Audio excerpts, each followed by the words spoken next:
Welcome to Tuesday Tips for SSF. In this format, I will be giving solo self-found related tips and tricks in hopefully a short video, and I'm planning to have them every Tuesday. This is the second episode. So here is the situation. I've been playing a lot of alts lately for another YouTube series. New alts means new gear, which means that I may require gear or uniques or cluster jewels that aren't on my loot filter anymore because I like to use a strict loot filter. So what do, right? Are you going to put uniques that you've hidden back on the filter using the unique section in Filter Blade? Are you somehow going to find all of the items you need and put them back in? It's a lot of work. I've been looking at a more user-friendly way to update the filter without having to create a new one or do a lot of changes, and I will share that with you today.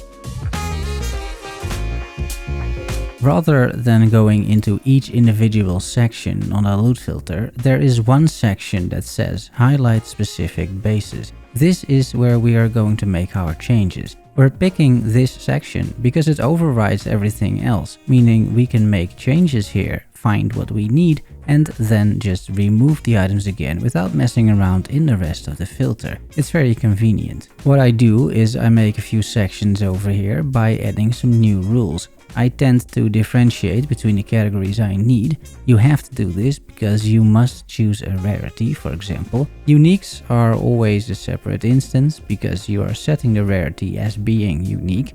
I am typically looking for flasks, which I make a separate section. In this case, cluster jewels also very much separate and highly configurable, as you can tell, and the rest of the gear, of which I just want some base items for crafting. After setting up the sections, you need to manually add the bases. My next build is going to be Mathil's Beano's Kitchen Knife Mamba, because I found the weapon, twice in fact. So I'm looking at this build and I'm checking the PoB for the items I need on that build specifically, and I manually enter all of them in the rules. When you're done, configure the items as you see fit, I've given it a custom sound, and save the filter. Now we get into the game and we run a map. It is immediately apparent that it works. Very quickly the mana flasks starts to show up, plus some of the other gear pieces as well. From here on, it is not rocket science, of course.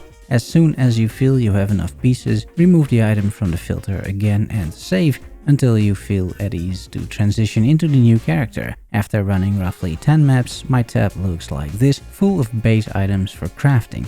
Of course, how long it takes to farm what you need depends on the build and rarity of the items required. I hope you enjoyed these little tips and tricks. Don't forget to subscribe and like for more PoE SSF content. Thanks for watching and making it to the end.